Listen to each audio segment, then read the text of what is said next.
Good morning and welcome to our presentation here at the Easthampton Council on Aging. It is Monday, March 14th at 10 a.m.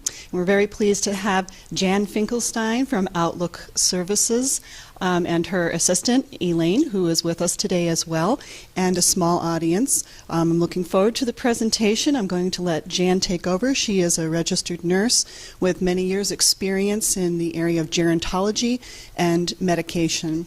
So thank you for coming, and we'll continue with our presentation. Here you go, Jan. Thanks, Kim. As Kim said, I'm Jan. I'm a registered nurse with Overlook Visiting Nurses, and I'm joined by Elaine Ashman from Overlook at Northampton, which was the former Hampshire Care Center. Overlook, for those of you who may not be familiar with us, we're part of Masonic Health System, and the visiting nurses there are 8 branches across the state, one in West Springfield, one in Greenfield, Charlton, Worcester, and then out that way where they don't know about us and we don't really care about them.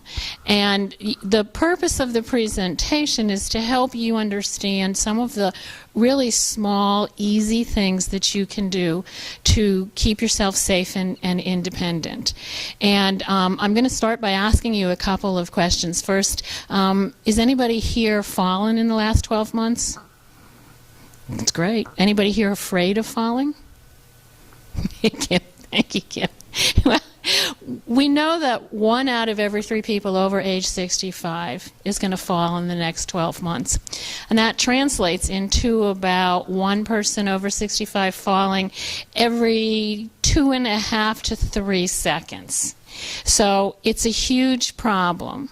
And it's not the fact that we fall, it's what happens to us when we hit the ground. And there are a lot of reasons for the epidemic in falls, that some of them are within our control, some of them are not. Limited mobility, difficulty with vision, maybe we get a little dizzy when we stand up. Safety hazards. We have a patient in our West Springfield office who she tripped over her cat and fell down the stairs and fractured her hip. And we don't often think about cats and things like that and pets and small animals as fall safety hazards, but they are. The cord on the floor that they were kind enough to make sure I didn't trip over is a safety hazard. So there are a lot of things that are out there kind of waiting to get us. And medications is actually one of them. And really, this presentation is sponsored by a grant from the Tufts Healthcare Foundation around healthy aging, and the objective is to make sure that we don't look like that, which is a picture of an independent lady who tripped and fell. And we know that almost 50% of the time when people fall, they are not injured, but they run into problems because they can't get up and they can't call for help. And the longer you stay on the floor, the more likely it is that you are going to run into some difficulties. After about 1.5 hours to 2 hours, your body starts to go through a lot of physiological changes that can lead you directly to the door of the hospital. And that's not a place you want to go. I've spent a lot of my career working in acute care hospitals. I love them. I think they're wonderful. I don't want to go near one because I know that what happens when you go in through the door of the emergency room is entirely unpredictable. And that, especially as we age, the chances of us coming out the same way that we went in get less and less. And I don't want to put myself in that perspective. And I assume that neither do you. So the idea is, what are the things that we can do that are going to keep us away from the door of the hospital? And I want to just take a step back for half a second and say, ask somebody, this lovely lady in green, if you can define a fall for me. How do you know when you've fallen? Absolutely. Couldn't do it better. To me, a fall is you got on the floor and you didn't intend to be on the floor. It doesn't necessarily mean you crashed, you boomed. A lot of times we're embarrassed to tell people that we've fallen, or we figure if we tell them that we've fallen, we're going directly to hell because they're going to make us miserable. Especially if they're our children, they're going to nag us and be concerned about us. And it's great to have people be concerned about you, but When they start nagging you, having been the nagger, I have heard a lot from the other perspective of how I'm an adult, I managed to raise you, and I don't need you to tell me what to do. So I like to say a variation of what you said. If you find your butt on the floor and you did not intend to put it there, I don't care if it was a slip, a slide, a fall, a glide, a crash. I was trying to get into the chair and the chair moved, or, the couch kind of crept over to the side. None of that matters. It's that you ended up on the floor and you did not intend to be there. And if you can't get up, then you start to find yourself in circumstances where you can really run into some serious trouble. One of the things that I do for Overlook is I manage their Lifeline program, which is an emergency response system that says if you've fallen, you have a little button that you push, and there's somebody at a response center who answers your call in 30 seconds or less. And they know who you are. They know all about you because you've given them that information. And they take the appropriate steps to make sure that you're not staying on the floor waiting for a disaster to happen. So one of the other really major factors that causes falls are medications, and I don't know if you can see this. It's the Tower of Terror pill bottles. And I want to know if there's anybody here who doesn't take any medication. Okay, cheater. Then I want to ask you to define medication for me. Medication is something we need when we feel bad, I guess. Some people have problems, others don't. Unfortunately, I don't. Do you take any, and not just you, do you realize that medications are just not just prescription medications, but it's also Tylenol, laxatives, vitamins, supplements, like the ginkgo that I take for my memory that doesn't help, or the glucosamine for my joints, which I'm not going to demonstrate how well my knees don't work, but those also are medications. A medication is basically anything that you put in your mouth or you apply to your body, because it can be a patch or eye drops to help you feel better or to keep you healthy. And one of the major issues with falls, one of the largest risks for falls, is taking multiple medications, prescriptions or otherwise. And as we get older, we tend to take more. And at least 1 out of every 10 hospital visits is because of medication management issues. And I will absolutely guarantee you, based on my experience, that's a huge underestimate. And I will also tell you, actually I'm going to ask you, who's the typical person who makes mistakes with their medications? Can somebody describe a typical person for me?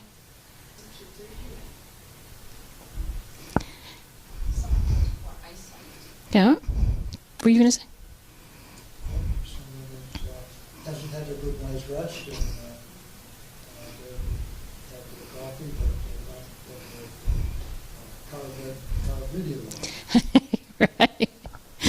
Elaine, you have anything to add?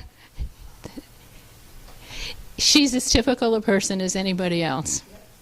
Because I'm going to tell you that there isn't anything that I'm going to talk about today that I haven't done myself.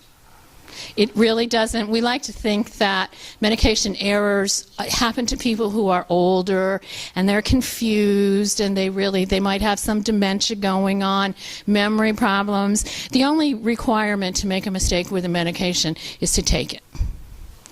And, the pharmaceutical industry has come up with a lot of really wonderful things that help keep us feel better. That's the good news. The bad news is that after you put enough of those wonderful things in your body in the course of 24 hours, your body kind of gets confused. And in my house, we call that the Finklestein School of Cooking. You take a lot of really good ingredients, and I should tell you, I don't cook. There's a reason. You take a lot of really good ingredients, you put them all in a pot, you stir them all up, you pray that what comes out is going to be good. And sometimes it is, and more often than not, it goes to the garbage disposal. If it goes to the garbage disposal in my kitchen, that's fine. It goes out and pollutes somebody else's water. But when we take things, whether they're Tylenol, laxatives, prescription medication, the eye drops, patches that we use for pain, well, the patches that we use for pain, they're going to affect our body, but they're not going down the same delivery system. There is no channel in your body that separates out over-the-counter things from prescription things. Your body, you only have one esophagus, the tube that you swallow through that goes to your stomach, and all your stomach knows when you put stuff in your mouth is incoming. It does not know, oh, that's the medication from CVS for my blood pressure. It goes this route, and that's the ginkgo for my memory. It goes that route. It doesn't have a clue. It doesn't have the ability to differentiate. It treats them all the same. So you're putting all this stuff in your body, and you're not... The more you put in, the less you are able to know what the interactions and the side effects are. So in the packet of information that you have is some information about medication interactions with food and medication interactions between prescription medications and over-the-counter medications. And I want you to take it when you can't read, when you can't sleep at night. It's good bedtime reading, but it's also really important things because it tells us stuff we don't necessarily realize, like if you take glucosamine for your knees and you take baby aspirin to kind of keep your blood thin, or you take a prescription blood thinner like a Coumadin or a Plavix, well, the glucosamine for your knees affects your clotting time, so it makes your blood thinner. So you're taking something that makes your blood a little bit thinner, but you don't know it because it says knees and joint pain. And you're taking something like aspirin or Coumadin that makes your blood thinner. So when you fall, God forbid, and you bruise, you're going to bruise more. You're going to be more likely to bleed because you're mixing two things, and they're not. I keep pointing at this poor guy who said he doesn't take any medication. Sorry, sir. They're not prescription medication. So the material in the packet kind of says here are some of those common interactions and things you need to look out for. I think by now everybody knows when you take a statin for your cholesterol, is there any food that you're not supposed to have? Well, Kim is nodding her head. I'm waiting for Mr. Smiley to come up with this. Grapefruit. Yeah. Yeah. Yeah. It interacts, the chemical in the grapefruit interacts with the chemical in the statins, and it makes them ineffective. So there are a lot of interactions with food and medications. Now, one of the things at the beginning of the package is a little kind of a self-assessment for you to look at, are you at risk for having problems? And it asks some really basic, simple questions. There's two. One is from Philips, and on the back of that there's a medication dispensing system, which is an automated system for if you're taking a lot of medications or you're having difficulty. The system is programmed, it's preloaded and programmed, and it tells you when it's time to take your medication. But lots and lots of times we don't need anything nearly that complicated or sophisticated. So the first questionnaire is the first assessment is from Philips, and the second one is a little more, I think it's sneakier because it talks about things like vitamins and non-prescription kinds of medications. And I want you to look at those and just take a second to see how many of those questions actually refer to you. And if you have a lot of yeses, then we probably need to have a conversation afterwards. Maybe I can give you some guidance. We do have some money in the grant to do follow-up work with folks who have difficulty managing medications. But I want you to begin to really pay attention to what it is you're putting in your mouth and why it is you're putting it in there. And I would hope that at the end of the presentation, you will have been able to identify and write down with your pen and your little pad that's in there a couple of things that you're going to change. Because as I said, this is all about making informed choices and good decisions regardless of our age so that we can stay out of trouble. Anybody here want to be in a nursing home? I mean, I know. Elaine works at a wonderful, Overlook, Northampton is a great facility. And it's beautiful, and it's small homes, so they try to make it like home. But the idea is it's not home. And we don't want to go there if we have other options. We want to stay home. And a big part of staying home we can't control. So there are a lot of things that we can control. So we know lots of falls because we're taking lots of medication, as well as there are a lot of normal changes that happen to us, to our bodies as we age, none of which we particularly feel, or at least I don't feel like I signed up for them. You folks may have, but I can assure you I did not sign up for them, and it doesn't seem to make a difference. And you know, the basic definition of the normal changes of aging on your body are everything slows down. Pretty much, you can sum it all up. Your kidneys don't work as effectively. They filter things out of your system, so you may find that you pee a lot more, but you may not be actually getting rid of substances in your body. One of the most annoying changes that happens to your body as you age is you lose muscle mass. And the reason it's annoying is because you don't lose fat. You just lose muscle mass, which is why there's a lot of emphasis, and I'm sure you hear it from Kim, about exercise.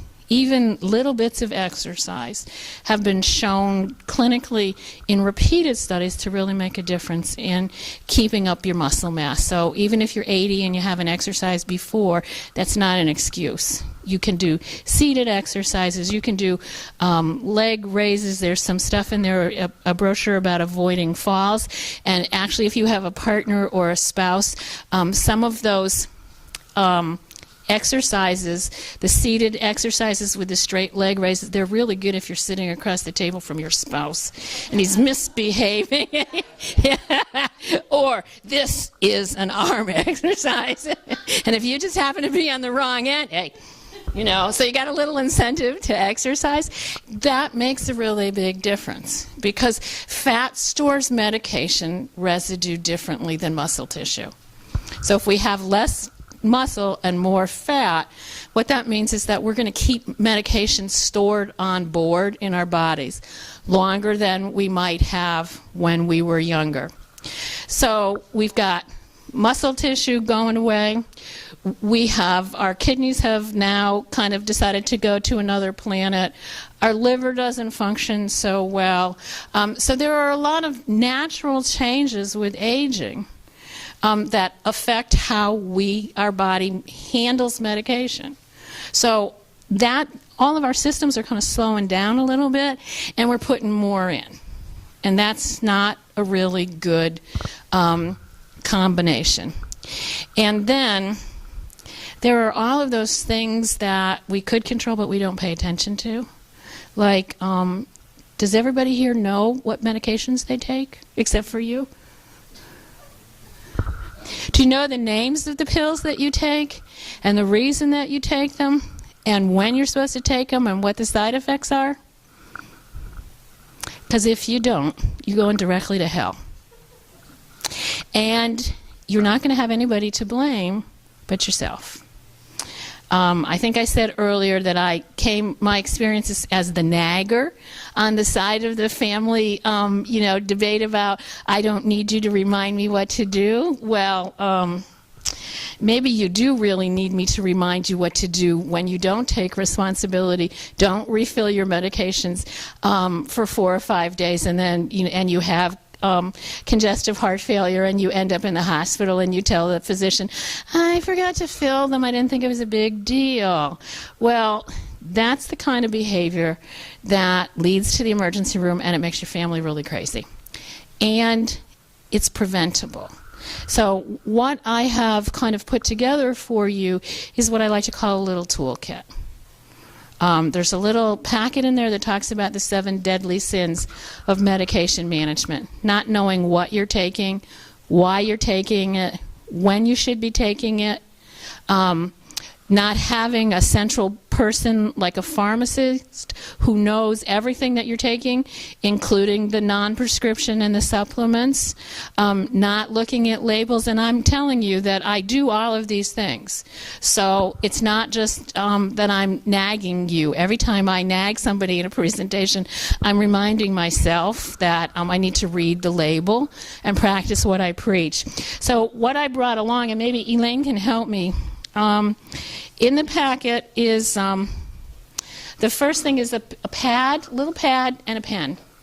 So that when you go to the doctor's office, actually, as somebody pointed out to me before you go to the doctor's office, if you have questions, you write them down. The pad's little, so it fits in your pocket, it fits in your purse. It's good to write the questions down. It's even better to remember to take the answers with you.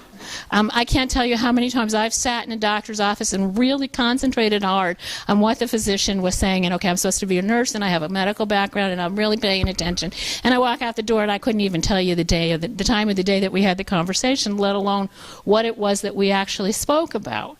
If you write it down, you have a much better chance of remembering it. And if all else fails, if I write something down, a lot of times I lose the piece of paper I wrote it down. So I write things on my hand a lot. It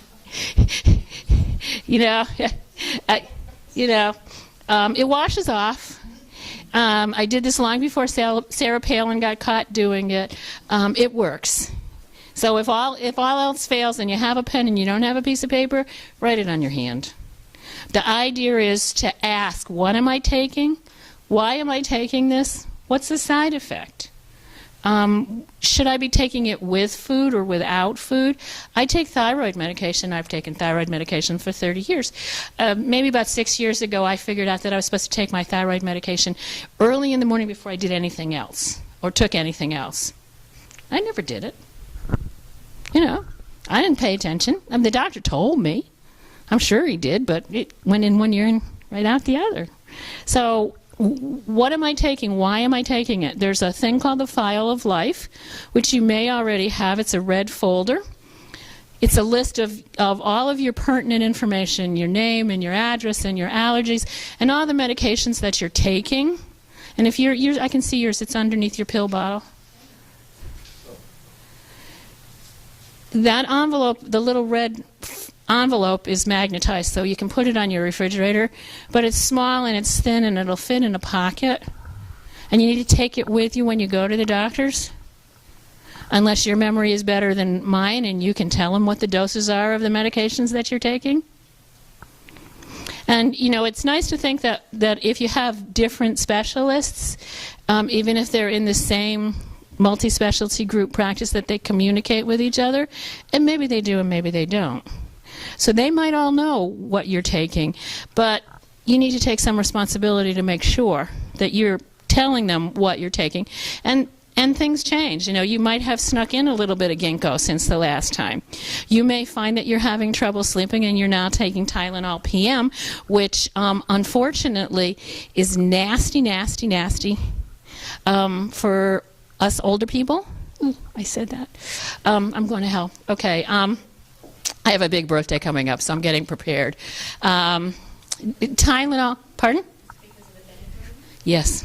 Tylenol has Benadryl, which is an antihistamine, and antihistamines are particularly known for causing confusion, and especially among older people, because your bodies don't process it as well. So what happens a lot is people take the Tylenol PM before they go to sleep, because they may have a lot of pain and they may not be able to sleep, and it works for a couple hours and they get up to go to the bathroom because your kidneys don't work really well, and they're a little bit confused and groggy because of the Benadryl, and even though they've lived in the house for 25 or 50 years, they don't need a nightlight because they've lived in the house for 25 or 50 years, and they trip and they fall, or they wake up and they forgot that they took one, so they take another one. It's nasty stuff. And by the way, medication, alcohol kind of counts. So lots of times we may take a shot of schnapps or a little bit of wine. That also has an impact on our bodies, and it does kind of mix with whatever substances we're taking. I'm not saying don't take it. I'm saying just make sure that you are aware of what you're taking. So you have this list. You've got a little piece of paper with some questions on it. You've got a pad. You're going to ask the doctor about what you're taking, and you're going to write it down. And if you're taking more than one or two things a day, it's really good to have some kind of a system. Those are little complimentary boxes. They pop out. They are really good if you're traveling because you can take out one little day. But they're all different kinds of systems. This is one, I think it's either from CVS or Walgreens. I haunt the medication assistance aisles.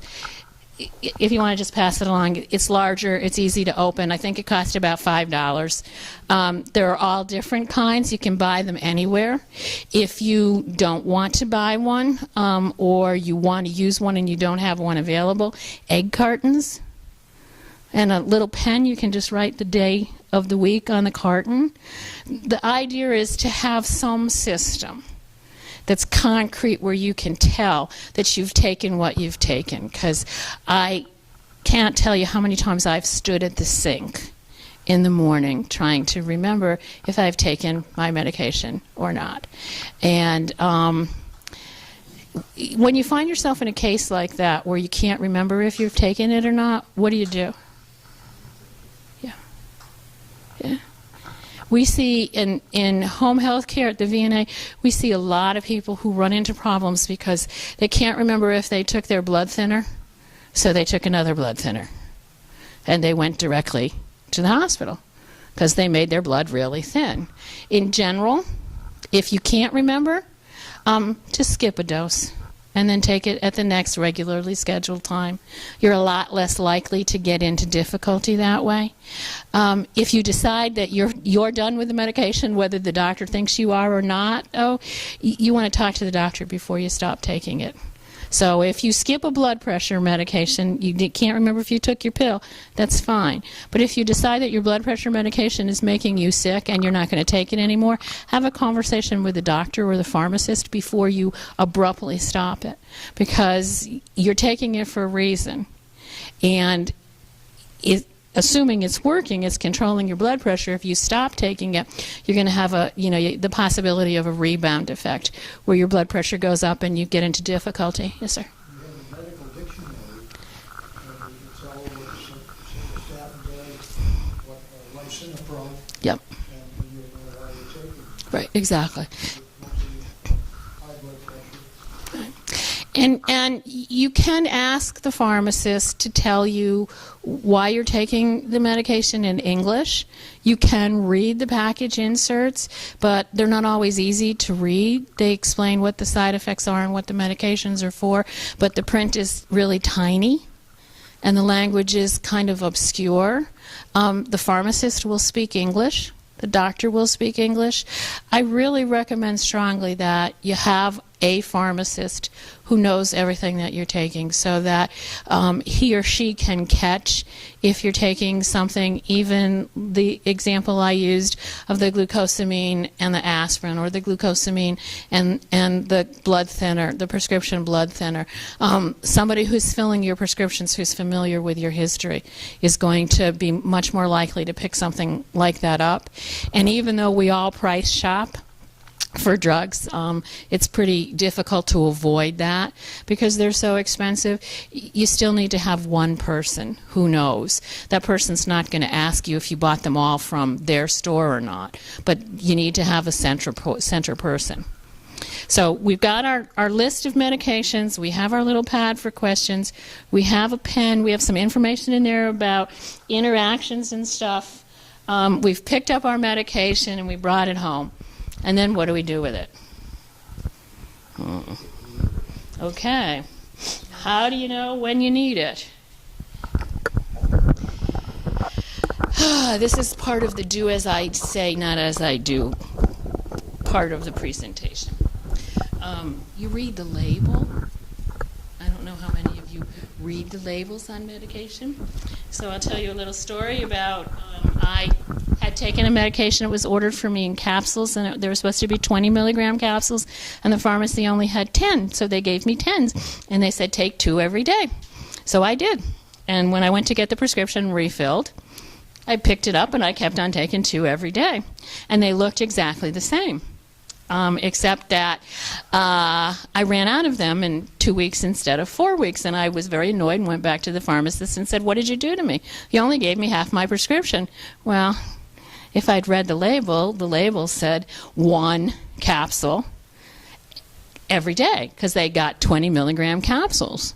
But I didn't read the label. I relied on the fact that the pill looked the same as the pill, and so read the label.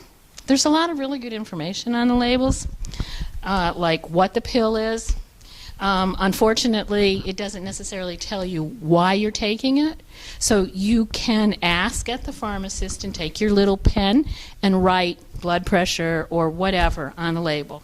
Or you can ask the person at the pharmacy to write it on the label so you'll remember. This happens to be my blood pressure medication, and there's no way in God's green earth that I'd be likely to realize that amlopidine, I can't even pronounce it, Basilate is my blood pressure medication, except I've been in this business for a long time and I finally remembered. But I kind of wrote blood pressure on it so I would know. And a lot of times it's hard to see. And, okay, come here. You can help. This hooks on like that. Okay. Oh, actually, I don't need her help. The front of the label has the medication, and it has the dosing information. But it's the side of the label that's just as important as the front of the label, and it's harder to read if you want to just take that and pass it around. Anybody know what it says on the side of the label in the smaller print? Okay. What else? Precautions. Take this with food. Don't drive when you're taking this medication. Those kinds of instructions. Expiration date. Medication's not good forever. Usually it has a shelf life of about a year, and you wouldn't think that that would matter because you're only taking a month's supply. But if you stopped taking them and you put them in the cabinet and you picked them up again later, or you were sick and they reordered the same medication and you still had them and they cost a lot of money, so you're going to finish what you have, they might have expired. So there's an expiration date on there. And then there's a description of the pill. Now, if I had looked at the description of the capsule where I was taking 2 instead of 1, it wouldn't have helped me because they were the same exact color and description. But it'll at least give you a little bit of an indication that maybe what you're putting in your mouth is not correct. Now, what we clipped on the front of that is a little magnifier that comes from CVS. It'll fit on any kind of medication bottle, either size, large or small. And there are lots of other ways to do that. This is a kind of combination thing. If you can't, if you have difficulty opening bottles, this fits on the top of the bottle, and it has a little magnifying piece that it kind of comes out so that you can look at it. Someday, maybe as us baby boomers become, if there's enough of us for people to really pay attention, they'll make the font on the bottle size large enough to read without a magnifying glass. But in the meantime, this is about taking responsibility. So those little things, I think, cost about $5, that magnifier glass. This was about $6.99, and you get double bang for your buck because it fits on the top so that you can open your pill bottle, because a lot of times we forget to ask for child-safe key, the non-child safe little things. Caps, thanks. I knew there was a word there. I'll take it. Oh, I've been taking it for a long time. I've been taking it for several years. Oh, I've taken others. It's fairly common. It's called the brand name, or one of the common brand names is Norvasc, so you might have heard of it as Norvasc. Yeah, amlopidine, because they do this nice thing now. They make sure that you have the generic form of the drug available because it's less expensive, which is really good, except that it's impossible to pronounce it and it's really hard to keep it straight. And I was trained on brand names. When I went to nursing school, they didn't use generics. We only used brand names. So I really have a difficult time with the brand names, but it's Norvasc. So let's see. You've got some system to keep track of your medications. If you only, and it doesn't even have to be a medication keeper. If you make a list of what you've taken every day with the time that you've taken it, the idea is to do something so that you know that you've taken it, and to pay attention to what it is that you're taking it by reading the label really carefully. This is a little thing, which I think I've blown the battery, that you can tell I bought at Walgreens. It's a little timer and it beeps when it's time to take the medication. For those of us who don't remember. Now, what happens if a person takes the medication every 4 hours? Mm-hmm. And halfway in they miss their dose, say at 8 o'clock. Mm-hmm. At 10 o'clock, they remember to take it. Now, they got 2 hours left for the next dose. Now, do they skip it? I know most people won't skip it. They'll take it at 10, then take it again at 12. So now they're almost double dose, not quite, but Well, you're pretty much double dosing. yeah. So the thing If- I tell them is to skip it. Right. That's right. Especially if it's an every 4-hour medication and you take it every day and you've got an established time, if you miss that time once and you change your schedule, you're not only overdosing or doing a slight overdose because you're taking it earlier than you would have, you're also setting yourself up for all kinds of problems because your brain is used to the old schedule. So if you took it at 8, usually at 8 and 12, and you skipped at 8 and then you took it at 10, now you're going to take it at 2, or just skip it. Yeah, you want to be able to skip it. So they make it so you really have to pay attention. And any kind of a trick that you can think of that's going to help you is fine. As long as it helps you, because the idea is these are preventable mistakes. I didn't read the label. I took the 2 20-milligram tablets when I thought I was taking 2 10s, and I, after a couple weeks, had a really bad headache. Now, I was really lucky that it wasn't something that where I could have done a lot more difficulty, it had caused a lot more problems for myself, but I didn't pay attention. And in my house, I have my medication, the cat has her medication, my husband has his, and the dog has his. It's very cute. And at least the cat's medication comes from the vet, so it comes in a different color bottle. But the dog's medication comes from CVS, and it looks just like mine.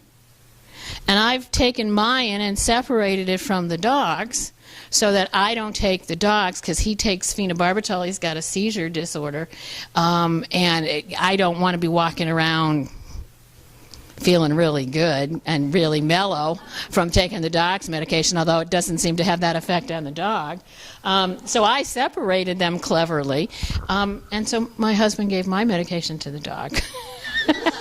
I was afraid I was going to take the dog's, but the dog got mine. So I now have pink Sharpie magic marker on the top of the bottle and all across the label that says dog in really big letters. I would like to think that I didn't need to have to do that, but I do.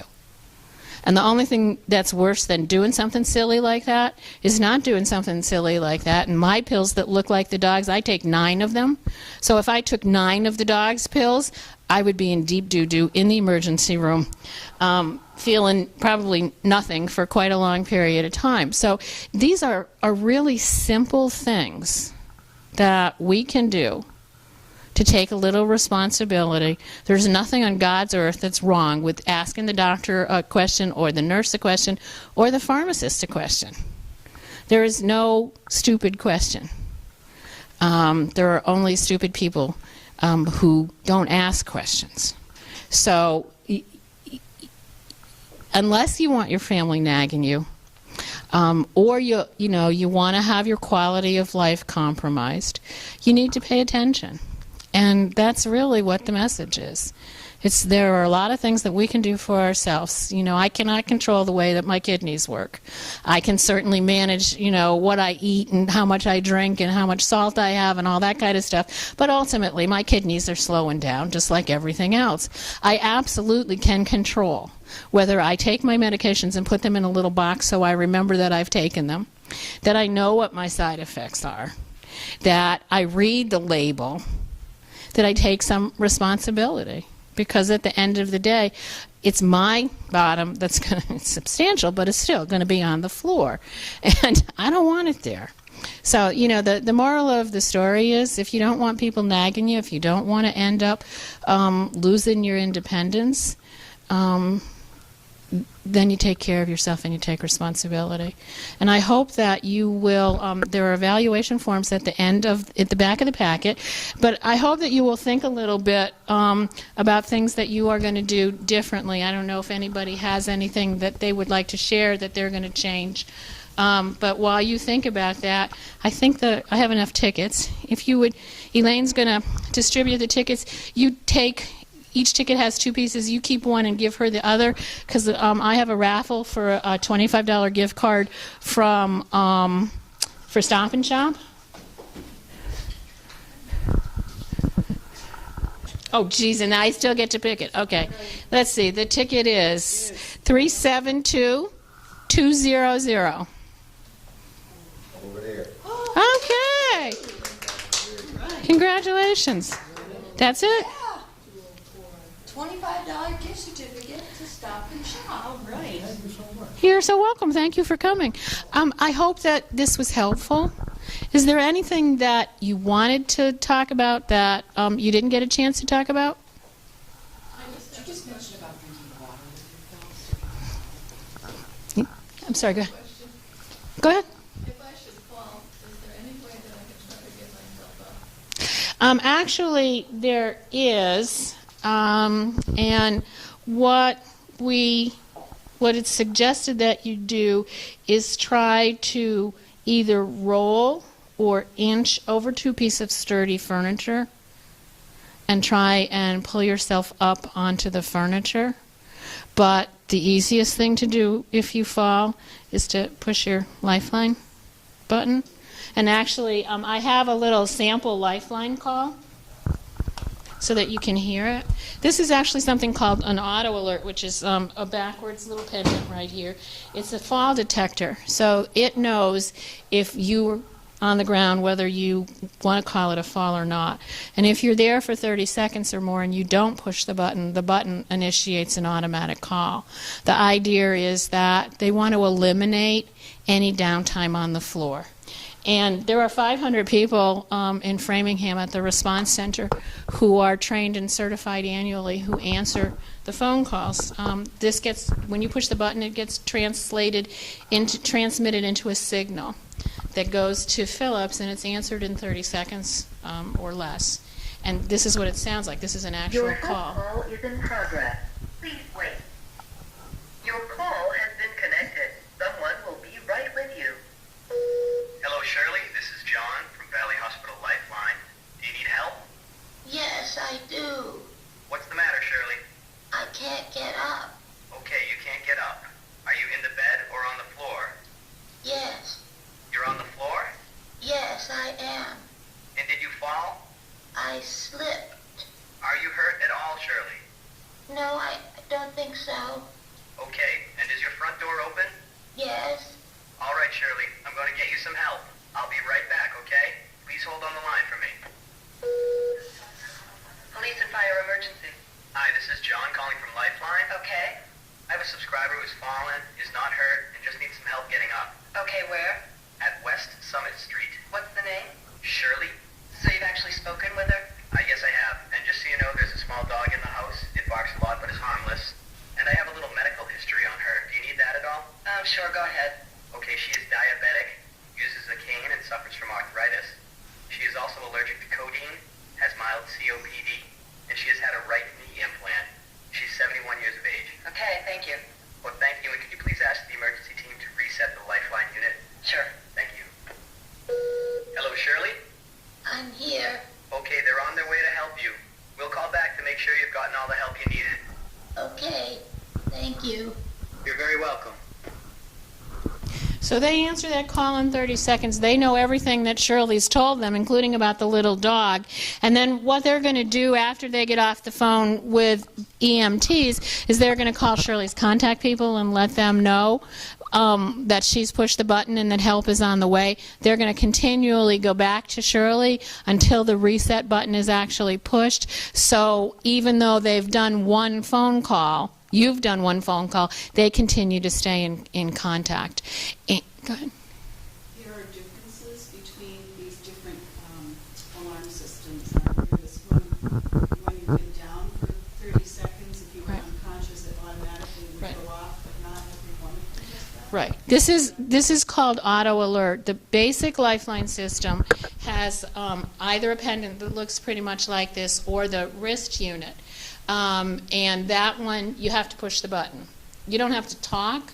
You have to push the button. If you push the button and you don't answer when somebody says Shirley, they're going to call you a couple of times, and then they are going to call an EMT to see what happens. There's no charge for that. They don't care if you push the button by mistake, if the cat stepped on the button, whatever happened. But that's what we call the basic lifeline, the auto alert, and that's $42 a month. It's a rental, so you don't have any long-term commitment. The auto alert is an extra $13 a month. And this is the thing that continually monitors where you are. It's waterproof. You can go scuba diving with it if you choose to. It's meant to be worn. It don't work if it's not worn. Hanging it on the bedside, leaving it by the dresser, doesn't count. This lady is smart because she has one on her wrist. And she's not home.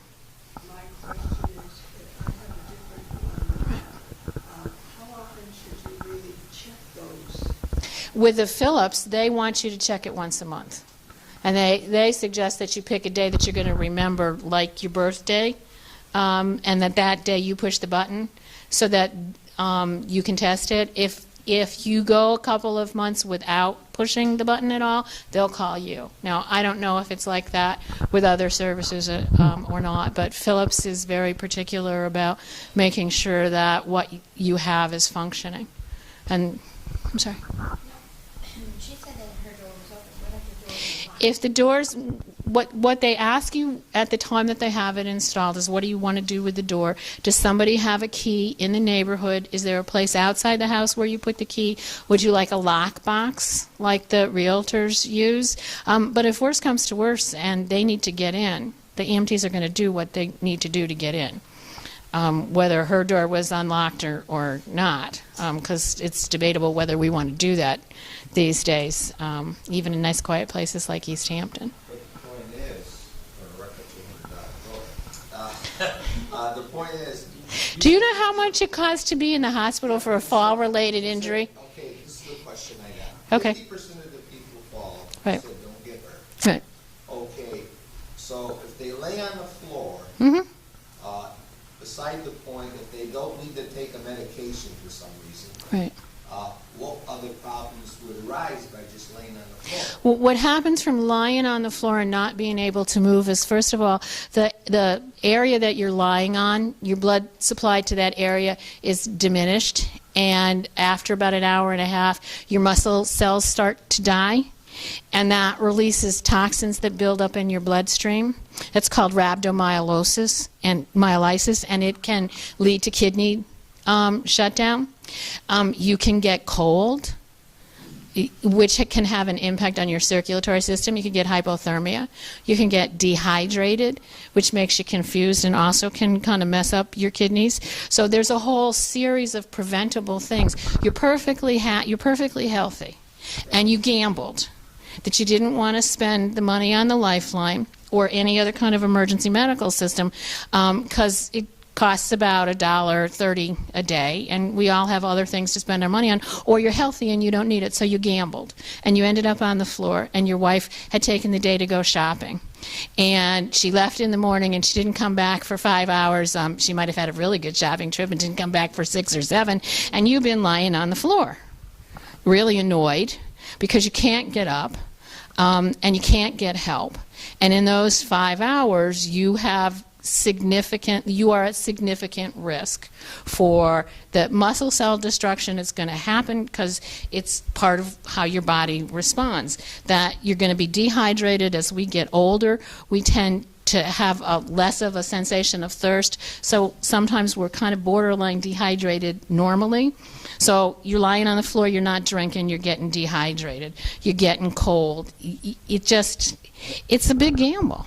I can see getting cold, but you sleep for 8 hours in bed and nothing happens. Floor is not comfortable, but you're just laying there. It's your, right, yep, it's pressure. I mean, what it comes down to is a really unfortunate kind of reality that people who need Lifeline or could benefit from Lifeline don't want to admit that they need it. And I absolutely understand that. And trust me, I will be in that group myself. But 1 out of 10 hospital admissions is from medication and substance issues. 50% of the time, well, let's stay with falls for a minute. 1 out of every 3 people over 65 is going to fall in the next 12 months. That's 1 every 3 seconds. You're over 65, maybe 66, but you're over 65, a little bit, okay? So so your chances are 1 out of 3, and that if you fell, you might be able to get up, but you might not be able to get up. And if you can't get up, and you go to the hospital, something like 40%